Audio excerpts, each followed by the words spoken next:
اعوذ باللہ من الشیطان الرجیم بسم اللہ الرحمن الرحیم۔ ناظرین، میں ہوں فیصل سید، آپ میرا یوٹیوب چینل دیکھ رہے ہیں۔ امید کرتا ہوں آپ سب اللہ کے فضل و کرم سے جہاں بھی ہوں گے اس کی پناہ میں ہوں گے، عافیت سے ہوں گے۔ ناظرین، آج میں کچھ تازہ ترین حالات و واقعات کے ساتھ آپ کے پاس حاضر ہوں، شیئر کرتے ہیں۔ آپ فیملی کی طرح آپ کے ساتھ یہ ہوتا ہے کہ بیٹھ کے شیئر کر لیتے ہیں۔ میرے اپنے خیالات ہو سکتے ہیں، آپ کے اپنے خیالات ہو سکتے ہیں، مگر جو کچھ سامنے آتا ہے ہم اس پہ اپنا تجزیہ پیش کر سکتے ہیں۔ ہر دن ملک میں ایک سے ایک بڑھ کر واقعہ رونما ہوتا ہے۔ یہ پاکستان ہے، جس پاکستان میں کسی وقت کچھ بھی ہو سکتا ہے، مگر مزے کی بات یہ ہے کہ ہر چیز پاسبل ہے۔ Nothing is impossible here in Pakistan. کل اور 2 دن سے یہ ایک سلسلہ چل رہا تھا کہ خفیہ ریکارڈنگ جو ہے وہ لیک ہو گئی ہے، پرائم منسٹر اس سے لیک ہوئی ہیں۔ آپ یہ دیکھیے نا، کتنا حساس ایشو ہے یہ، کتنا بڑا ایک یہاں پر پاکستان میں ایک زلزلہ لا سکتا ہے اگر یہ ساری ویڈیوز سامنے آ جاتی ہیں، یہ آڈیوز بھی آ جاتی ہیں۔ سنا ہے ان کے پاس ویڈیوز بھی موجود ہے نئی تازہ ترین اطلاعات کے مطابق۔ تو اب یہ دیکھیں کہ یہاں پر کیا ہوگا پاکستان میں۔ پہلے ہی ہم بیڑا غرق ہوا ہے، دنیا میں بدنام ہے۔ یہ ایسا ملک ہے جس میں ہر دن ایک نئی چیز سامنے آتی ہے۔ یہ جو خفیہ ریکارڈنگ کا ہے اور اتنے بڑے حساس ہمارا جو سی ای او ہاؤس ہے، پرائم منسٹر ہاؤس ہے، جہاں پہ مسلح افواج کی پروموشن جو ہے ان کے چیفز کو پروموٹ کیا جاتا ہے، یہاں پر کل جیسا کہ کل میں نے بتایا تھا بہت حساس معاملات ہیں، وہاں ڈسکس ہوتے ہیں۔ ہمارے انٹیلیجنس بیورو جو ہے ظاہر حساس معاملات کو وہ دیکھتی ہے، تو پوچھنے والے جو ہے ظاہر وہی پوچھ سکتے ہیں۔ ہم تو یہ صرف سوال اٹھا سکتے ہیں کہ کیا ان کا کام نہیں تھا کہ پرائم منسٹر ہاؤس کو کلیئرنس دینا، وہاں چیکنگ رکھنا، یہ کس کا کام ہے؟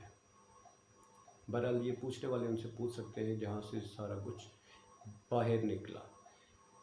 اور اب اس پہ بہت کچھ لے دے ہو رہی ہے۔ یہ بھی سنا ہے کہ حکومت جو ہے ان کا ڈیٹا خریدنے کی کوشش کر رہی ہے۔ اگر نہیں خریدتے تو یہ تو بہت بڑا ایک ایسا طوفان آئے گا جس میں جس کا نام، جس کی آواز، جس کی گفتگو، جس کا کوئی کریکٹر ہے وہ سب کو بھا کے لے جائے گا۔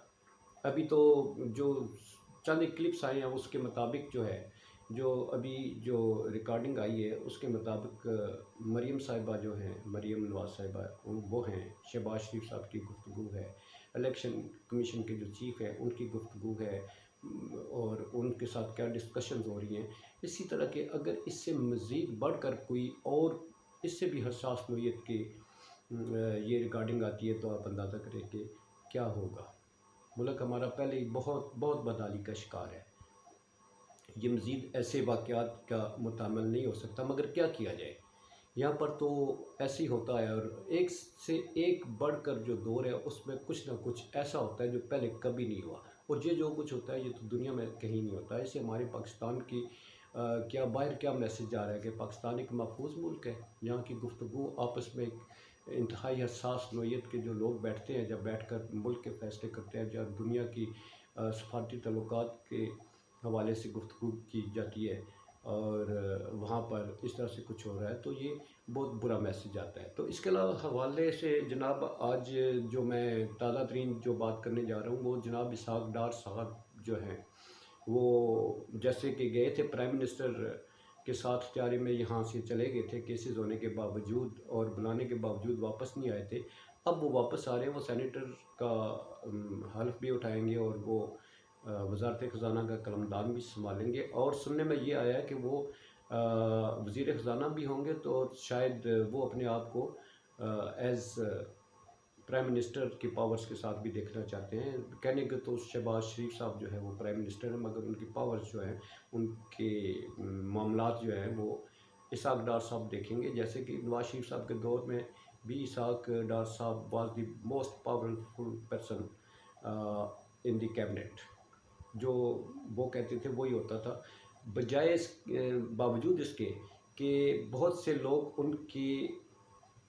ان فیصلوں کی جو ہے وہ مخالفت بھی کرتے تھے، مگر جو اسحاق ڈار صاحب کہہ دیتے تھے کہ that is finalized, that was done, اس میں بھلے ملک کے اعلیٰ ترین پاورفل جو شخصیات ہیں وہ اس کو ڈینائی بھی کرے کہ یہ غلط کر رہے ہیں، اس میں نقصان ہو رہا ہے ملک کا، یہ انویسٹمنٹ غلط ہے، مگر اسحاق ڈار صاحب جب کہہ دیتے تھے یہ ہوگا تو وہ ہوتا تھا۔ مفتیٰ اسماعیل صاحب کو لایا گیا تھا بہت ساری تعریفیں کر کے کہ یہ ملک کی معیشت کو سنبھال رہے ہیں، اور جناب ان سے کیا اتنے مشکل فیصلے تو کروا لیے، مہنگائی کہاں سے کہاں پہنچ گئی، اور آئی ایم ایف کے ساتھ مذاکرات کے جو مشکل ترین فیصلے تھے، جو لمحات تھے، وہ ان سے کام لے لیا، پھر ان کو بائی بائی کہہ کے اسحاق ڈار صاحب کو واپس لایا گیا۔ مزے کی بات یہ ہے کہ ان کے آنے سے پہلے اسحاق ڈار صاحب کی اونچی اڑان اور ڈالر کی نیچی پڑوان شروع ہو گئی ہے۔ اب ڈالر کو اسحاق ڈار صاحب کیسے کنٹرول کرتے تھے؟ میں چونکہ ایک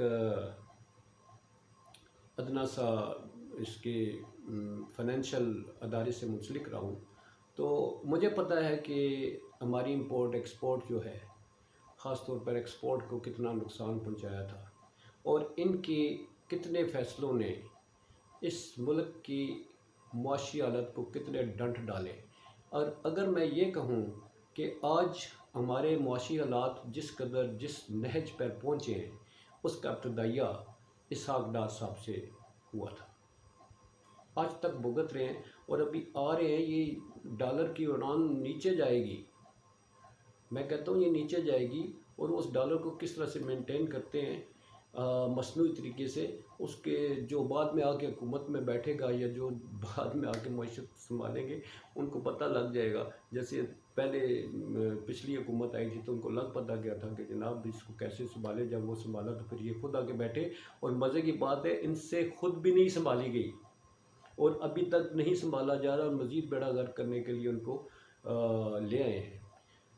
البتہ ہو سکتا ہے کہ اتنے سالوں کے بعد اسحاق ڈار صاحب کے پاس کوئی ایسا اعلیٰ دین کا چراغ آ گیا ہو جس سے ہم لوگ، آپ لوگ جو ہیں، ان کی زندگیاں شاید بدل جائے۔ تو اس کے ساتھ ہم کچھ نہیں کہہ سکتے، یہ پاکستان کا نظام ہے، اس نظام کو دو لوگ چلاتے ہیں، ایک آصف زرداری صاحب، دوسرے نواز شریف۔